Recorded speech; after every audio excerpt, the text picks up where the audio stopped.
What's up mga Pinoy, mga Pinay, and of course, hello mga Waray. This is Rani and welcome back to my YouTube channel.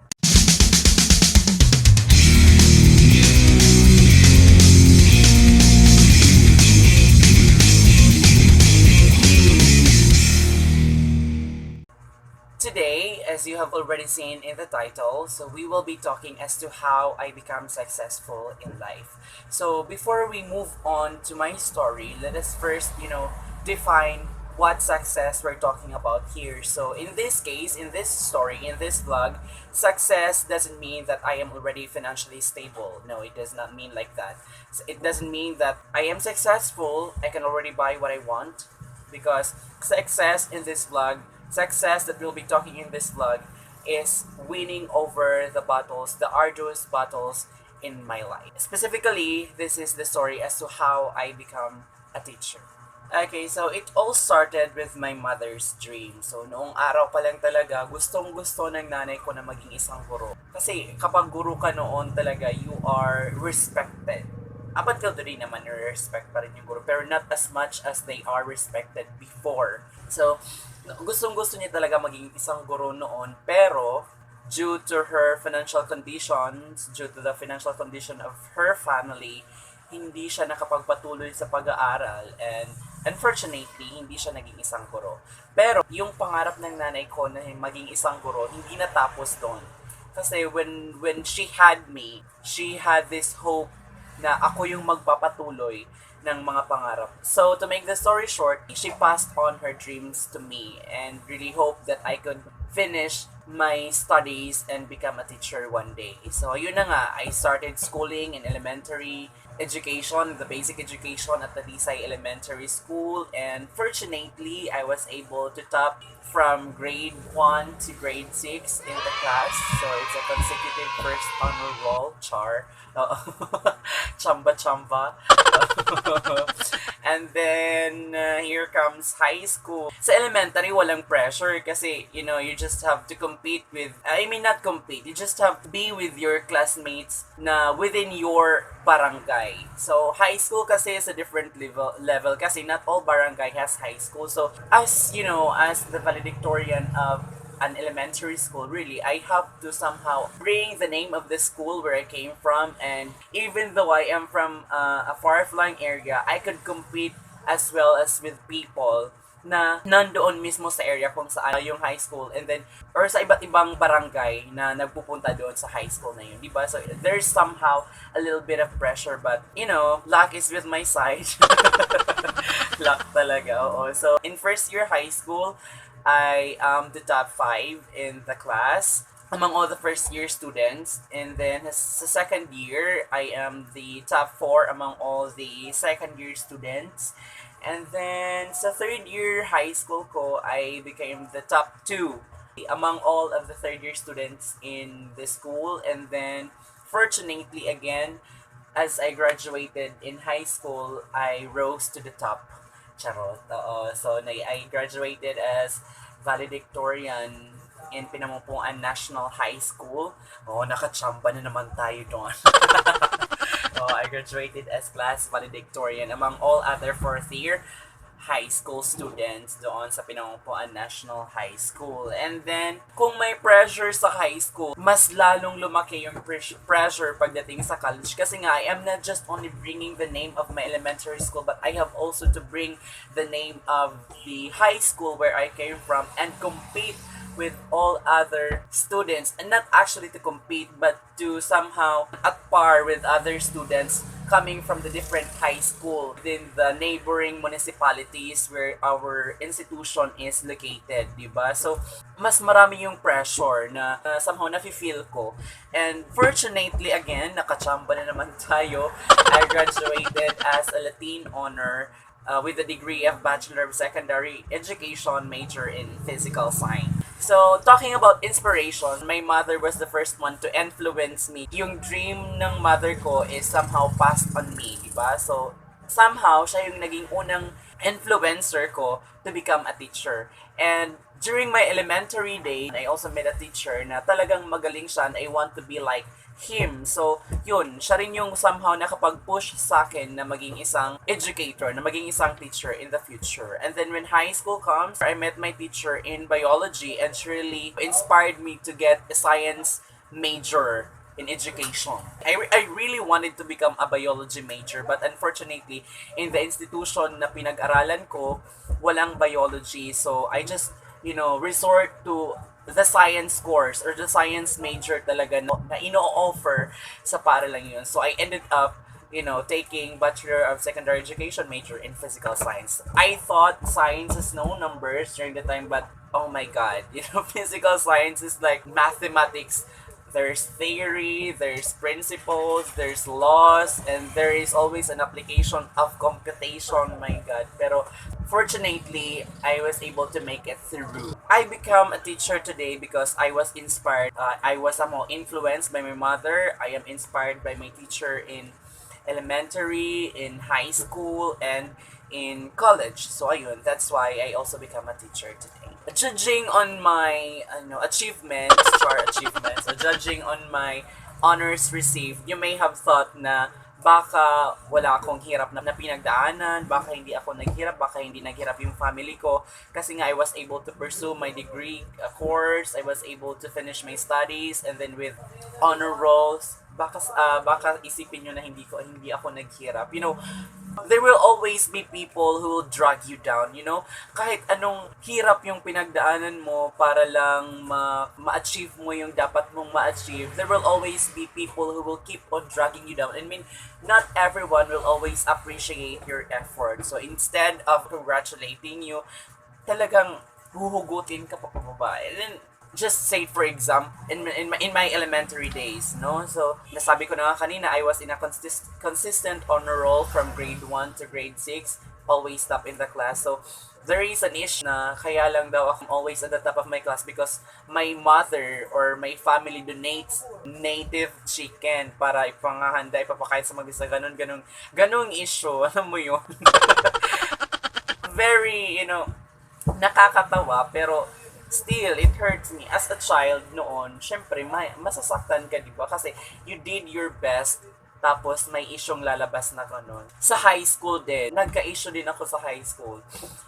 First, me and my friends from the barangay where I live in, we were actually stereotyped na sinabi na kami daw ng mga taga-barangay na kung saan kami nakatira, honor lang daw kami doon, but then pagdating doon sa high school na pinag-aaralan namin, hindi na daw magiging honor student kasi nga, we are from that area, from that far-flung area. So ayun, hindi daw namin kayang parang sinasabi nila, hindi daw namin kayang makipag-compete sa mga students na kagaya nila kasi nga they are somehow parang tingin nila sa sarili nila upgraded yung learning nila kasi they are almost near the town, di ba? So parang ganun. So we were stereotyped, we were labeled during that time, pero still, I rose to the top. Charot.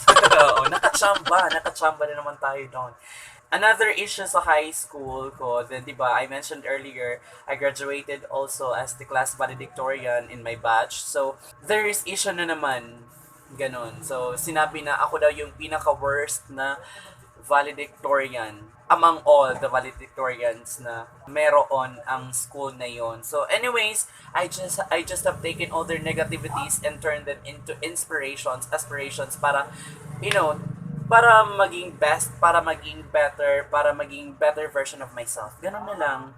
I don't want to say anything kasi baka makapagsalita pa ako na hindi maganda. So I just want to prove my achievement with another achievement na lang. O, diba? So, issue yun, regarding my studies. So, from elementary to college. Financially, so, we'll talk about financial issues na naman here. So, when I was an elementary student, financially, we're not somehow naghihirap noon. Kasi, I still have my father during that time and kung ano yung hinihingi ko or yung hinihingi namin, since meron pa naman kaming tatay na nagpo-provide or father na nagpo-provide ng food and money for us. So somehow, it's not yet that hard for us, during the for me and for my brothers and sisters during our elementary days kasi nga, he was still there. Then the financial crisis starts during my high school days because during my third year high school, my father died with liver cancer, stage 4 liver cancer. He died May 10, 2012, if my memory serves me right. So I was just, third year high school during that time. It is literally like my world is crumbling, parang gumuho yung mundo ko nang nawala si father. Kasi nga, I'm not working pa during that time. So, my father, si father lang talaga yung provide sa amin financially. And then, with food, siya lang talaga. Kasi siya lang yung nagtatrabaho sa amin. So, parang, lahat na yon, yung pagkain, yung pag-aaral namin mga kapatid, affected na lahat. Kasi nga, sino yung gagastos? Sino yung maghahanap buhay para sa amin? Sino magpapaaral sa amin? Diba? So, during that time. Pero, third year high school, I still managed to finish my secondary education. Ginawa ko rin yung inspiration to do better and to be a better version of myself. Kasi nga, since kung magpapatalo ako sa emosyon ko during that time, siguro ako rin yung mapupuruhan. Kasi nga, wala na nga akong father, tapos hindi pa ako mag-aaral ng mabuti, di ba? So, parang, it's going to be a big trouble for myself and for my family. So, ayun, still, nagsikap ako. So, the main problem talaga is when I entered college. Kasi nga, I don't have my father anymore. Wala nang naghahanap buhay sa amin. So, my mother literally told me na hindi ko na kayang makapagpaaral sa'yo. I mean, sa Maringhiya talaga nga, di rin ako makakapa-eskwelahain mo. And my dreams, my vision for my future just, literally crumbles down. It breaks down. Kasi nga, imagine your mother telling you na hindi ka na niya kayang paaralin pa. Diba? Where in fact, siya yung somehow nag-pass or nag-influence sa'yo na magtapos ng pag-aaral kasi nga she don't want me to be like her na hindi nakapagtapos, and ipinasa niya rin sa akin yung dream niya of becoming a teacher, tapos sasabihin niya na hindi na niya kaya makapag-aral. Well, I couldn't blame her, Liwat. I couldn't blame her actually during that time because, I could understand the situation. My mother doesn't have work. Parang accept ko na yung kapalaran na hindi na talaga makakapag-aral. Fortunately, there are people, may mga tao talagang darating sa buhay mo na natutulong sa iyo, handang tumulong sa iyo. Buti na lang nag-aral ako ng mabuti. so nakita yung potential ko. So I have a friend, siya talaga yung nagdala sa akin sa munisipyo ng town na kung nasaan ako nakatira. So siya yung nagdala sa akin because they are offering scholarship programs. So, ako talaga yung nagsumikap para maging scholar ako ng program yun kasi my mother was still in Manila because my father died in Manila. So nandun pa si father sa Manila. Nandun si mother sa Manila kasi parang may mga paper siya na inaasikaso para sa pension ni father. Nandun pa siya sa Manila, and ako lang at yung mga kapatid ko sa bahay, and then my friend brought me doon sa scholarship coordinator ng municipality, and then I was not actually promised to be given immediate response na magiging scholar ako because there is still a screening process, may screening process. Kaya ayun, pina-comply sa akin yung mga requirements, and then I comply the requirements. Tapos napagalitan pa nga ako ng scholarship coordinator during that time kasi nga I was not informed na meron pa palang ibang mga requirements na hindi nakalista doon. Tapos, sinabi ko na, Kuya, bakit, hindi ko alam na meron pa palang ganito. And then, he just told me na, which is true naman, di ba? So, as an applicant, di ba, it is your duty or somehow your responsibility to ask for the requirements. Hindi sila yung susunod sa iyo kasi nga ikaw yung nag-a-apply, di ba? So, yung napagalitan pa ako, tapos yung requirement na hinihingi hindi ko makumpleto, pero sa awa ng Diyos, I become a scholar of the municipality of Caloocan. So so naging scholar ako, and kung hindi sa scholarship na yon, I will not be here, talking in front of you as a teacher. So yun, I am so thankful to all the persons na tumulong sa akin na makapagtapos ng pag-aaral. And then Thankful din ako sa scholarship program na ino-offer ng municipality namin, and I hope marami pa silang matulungan ng mga estudyante na kagaya ko na naghihirap pero nagsisikap mag-aral. After graduating in college, I take the licensure examinations and chamba na naman, luckily, with only one take, without review. I passed the licensure examination last March 25, 2018.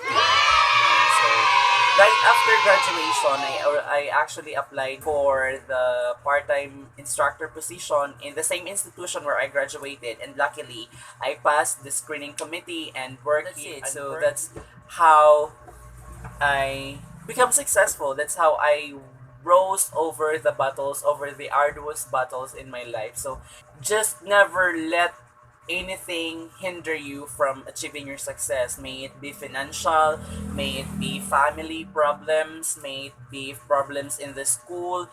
Don't let them steal your chance of being successful. Don't let them drag you down, because there will always be people who will keep on dragging you down, and don't let them win over you. You always have to take their negativities and convert them into positivity, and then continue moving forward with your life. And that's it. That's it for this video. Thank you so much for watching. This is Ronnie and Paroda, and you're watching Platenyo Vlogs.